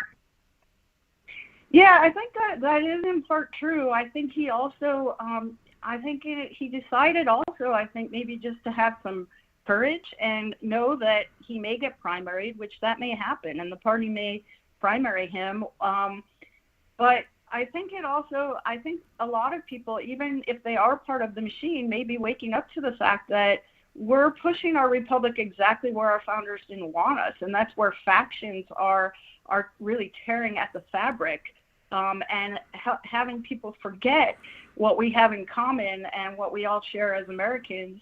And I think he decided it was worth it to take a stand. So how big of an impact do you think it is that up until like the mid 1990s, maybe to 2000, one thing that people that served in Congress had in common is almost all of them had military service. I mean, and so they had that common thread of getting together. And there certainly weren't as many women, which I'm glad there's more women, but you can still have women that served like Joni Ernst and others. But now it seems like there are those factions. You know, there's not as much, there's more service than there used to be. But do you think that had something to do with it? Because Democrats and Republicans, even if they had different views on things, because they had that common experience of being in the military together, they were a lot more respectful. I think that may be a part of it. I think there are a few things that have really happened. And, you know, you were talking about the loud social media voices. I think social media has a lot to do with it, actually. Also, I think we're encouraged to we hear from the people who are the farthest on the fringe and can be the loudest. And social media also created the ability for average people to create significant consequences by doxing and swatting and all the things and canceling that has been going on since the advent of social media. I also do think, you know, even though in full disclosure, I worked on his first campaign, I think President Obama led us in a bad direction towards pulling us apart as opposed to bringing us together. I had a lot of hope for him when he first ran, and I think he really had a destructive effect on our unity as a country. And I think that people with the advent of social media also started to wear their politics on their sleeves, and we started to see the real rise of identity politics. And so used to be, I think too, and this I saw this in the Senate in the different times that I worked there, it used to be you maybe didn't even know who your neighbor voted for, but you saw them at the church picnic, or you saw them at the high school football game, or you were on the bowling league with them, and we bonded around what we had in common as opposed to focusing really on what is different about us. And I think that the further you get away from people who have served, and with the indoctrination going on in our schools that's very anti-American, the harder it becomes for us all to focus on the greatness of the American experiment, and people can forget, you know, what has been sacrificed in order to protect our freedom and defend our liberty. Well, I tell you, I'm glad you mentioned President Obama, because I have, I kind of think Obama and Trump are two sides of the same coin. I think that President Obama people wanted him to be change and different and hope and all of that, but he actually was a kind of a big bureaucrat. I mean, he liked doing things the old way. You know, he liked making money the old-fashioned way. You know what I'm saying? It's like, you know, he didn't turn out to be as different as people thought he would be as far as how he governed. And so Trump came along with this populist message that was not that unsimilar to what Obama was talking about, but in practice, you know, was not how Obama governed. And then President Trump, of course, I think he's better in his second term than he was in his first term. But it is a fast-moving situation that I think you've seen, even with the shutdown, that Democrats are having a hard time keeping up with. Yeah, I think, you know, part of what I say, and you know, my book is Deprogramming Democrats, because that's the experience that I come from, Martha. But I think the establishment in Washington, D.C. is just way, way too powerful. The parties are way too powerful. There is a deep state, and I think it goes deeper than even President Trump realized in his first term. And it's really hard to break free from that deep state. And I think in part, you know, at the moment, our voter registration in terms of declared Democrats and Republicans is extremely low. And we have a lot of people who don't find really a home in either one at this point very easily. And I think that is a challenge, you know, for our system, because we do just have these two parties. And our founders warned us about the danger of factions very strongly. And that, you know, if we get too divided, it's really hard for our country to stand. You know, a divided house does not stand. And so I think that, you know, there is a really strong reaction in the country about people not feeling heard by our elected representatives, and people feeling like they are not representing actually their constituents. And I think The other factor that I think is important to keep in mind is just how the influx of money into our political system has really changed the ability of the average person to get their elected representatives to hear them. Would it surprise you to know that $4.6 billion was spent on lobbying last year in 2024, and close to $20 billion was spent on our federal elections? I mean, that's really hard noise to overcome with the voice of a voter. And I think that what we see with sort of these, what you think of as outside of the establishment candidates, is people wanting something different, wanting to be heard, when most of the country doesn't want any more wars, yet we still seem to keep starting them because no one is listening to the voter. That's, I think, how you get these reactions outside of the establishment. So Lisa Ekman, you can follow her on X at Deprogrammed Dem. The book is Deprogramming Democrats. Thank you for being with us today. Thank you so much for having me, and have a great day. Thank you. We'll take a break. Keeping you up to date with the latest news and weather. It's what we do every day. It's the news I trust. North Georgia's News Talk. AM 550 and FM 102.9 WDUN. Always here, always local. Whether it's a slip that ends in a slip disc, a trick knee that's holding you back, or shoulder pain hurting your game, you can count on Northside Hospital Orthopedics. With leading care in Georgia at convenient locations all across the state, we're here to get you back on your feet, no matter what comes your way. Because Georgia moves us, and we keep Georgia moving. Find a provider near you at northside.com/ortho. That's northside.com/ORTHO. The leaves are dropping and the wood needs chopping. That means it's time to get your yard fall ready. Do it the smart way with Echo's battery-powered tools. Quiet, powerful, and built to perform. No gas, no hassle, just grab and go. With blowers, trimmers, and chainsaws to help you work, Echo equipment gives you the freedom to take on the fall cleanup with ease. Find yours today at Howard Brothers, where power meets performance and your purchase is backed by a team you can trust.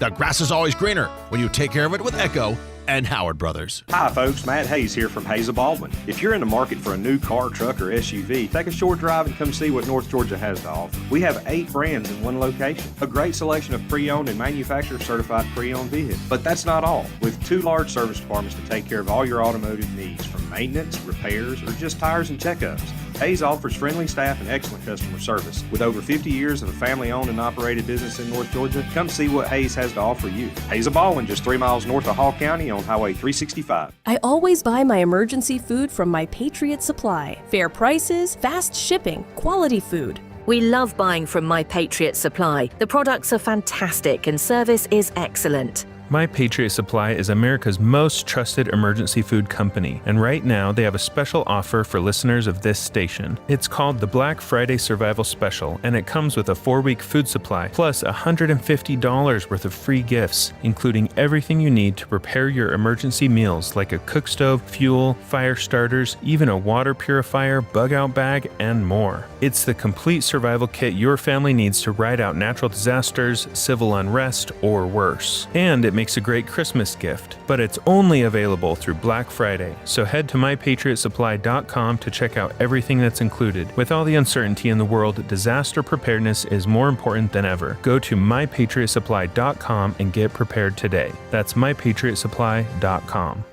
Always here, always local. From the Access WDUN Hardy Chevrolet newsroom, a third-party investigation reveals that the Hall County Planning Commission has violated the Open Meetings Act. Details at Access WDUN, with more news coming up on North Georgia's News Talk. Use the Access WDUN Talk and Text line, presented by M&R Rental at 770-535-2911, and be part of the conversation. From the Northeast Georgia Health System studio in downtown Gainesville, it's the Martha Zoller Show on AM 550 and FM 102.9 WDUN. We know you wouldn't answer them, but you can speak to the fraternity and the friendship that these coaches have. Yeah, it's incredible, Alyssa, because think about this. You know, the SEC is probably the closest thing to the NFL that's out there in college, right? You just look at draft day, right? But guys that coach in the SEC are really close. They're really tight. Yes, they're on multiple text chains. But what Sark said that I want everybody to understand, there's such a high level of respect for each other. They know what it's like to be a head coach in this league. Let me tell you what. This is a different jungle that people live in when you're the head coach in this league, especially when you're not doing well. And they all been there. They've all done that. They've all taken the heat. They've all, had their successes. That's what got them to those seats. But it's really cool that guys like that have stayed friends. Many of them have been on the same staffs. Once you're in the SEC coaching, it's really kind of cool. You could get let go or you could get a different job or whatever, but you always seem to circulate back to the SEC, kind of like NFL guys stay in the NFL. Sure. SEC guys stay in the SEC. There's only 16 men right now who know what it's like to be a head coach at an SEC school today. And the fact that they lean on each other is not surprising. We've heard of quarterbacks in this league leaning on each other for game planning intel for opponents that they've had. Billy Napier was out at Georgia practice helping them get ready for this Texas team, which Florida beat earlier this season. So, yeah. It is the Martha Zoller Show. We're here with John Lilly. And, John, you have a little bit of experience in this. You played basketball at UGA at a time when, the SEC maybe wasn't as strong as it is now, but it was still one of the strongest conferences. Oh, yeah. I mean, back then, LSU had Shaquille O'Neal. Tennessee had Allen Houston. And then at Alabama, they had Robert Horry and Latrell Sprewell. It was very competitive, but not like it is today. I've seen it change so much. The SEC just dominates things. And these coaches, only thing I would say to that, I don't think Brian Kelly at LSU will ever be probably welcome back in any SEC. He just didn't fit in. So, I think you're right about that. So what are your thoughts about the game coming up this week? I'm very positive about it. I think we're going to win, and I think we'll beat them pretty good. This team's coming along. It's been a fun team to watch.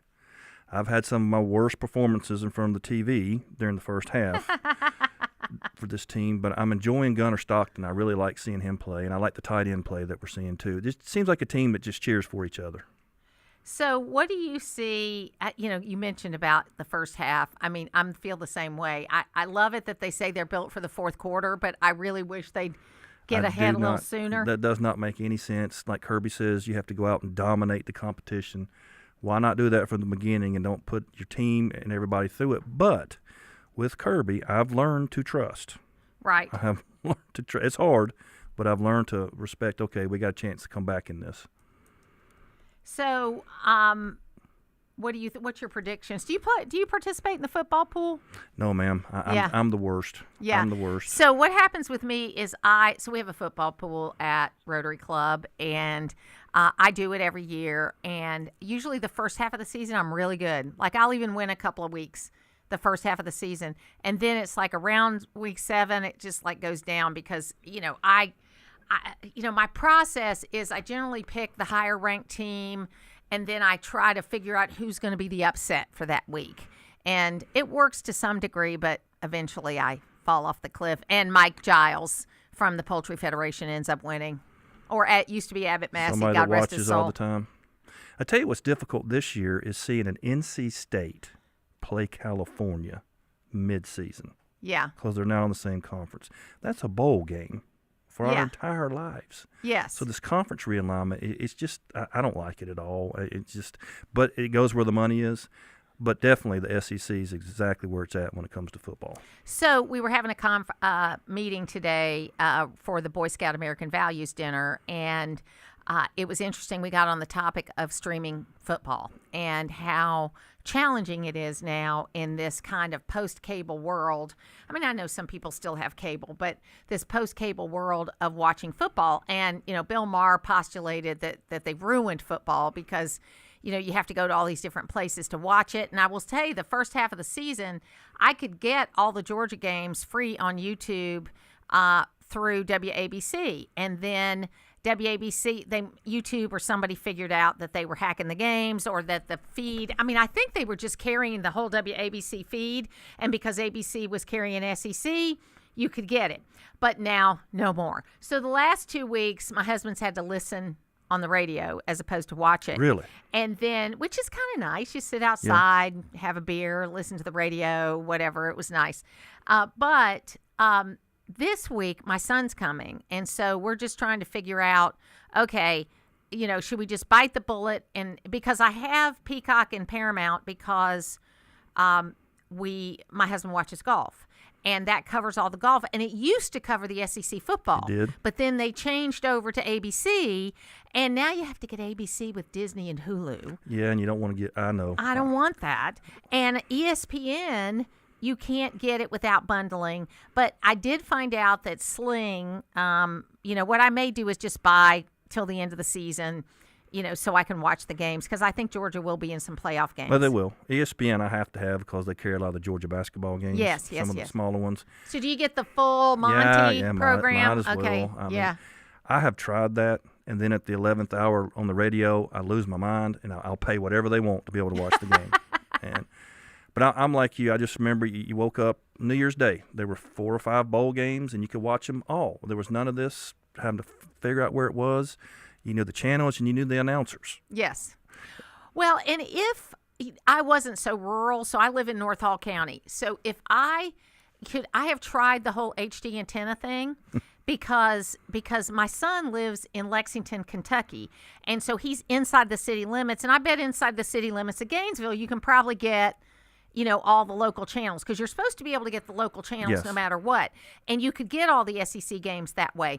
But I live too far out in the woods, and I have tried. I can't get any channels. I get like CW. I don't get anything else when I do that HD antenna. So, and my husband he's not tech savvy at all. So I have to handle all this stuff, and he'll why can't I get the Georgia game? So we're going to probably buy a service for the next 3 months. And that's just the way it's going. It's just funny. I remember you had 4 stations when I was growing up. Yeah, TBS, Channel 11, Channel 5, Channel 2, TBS, and Channel 46. Yes. And that you could watch everything.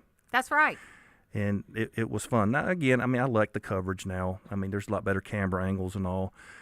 And it's going to change. It's inevitable. But I'm kind of stuck in the past on a lot of this. Yeah, it's going to be interesting. Well, did you have fun today? I had a blast. Good. Thank you very much for having me. Good, and you didn't have to give too much stock advice. I'm proud.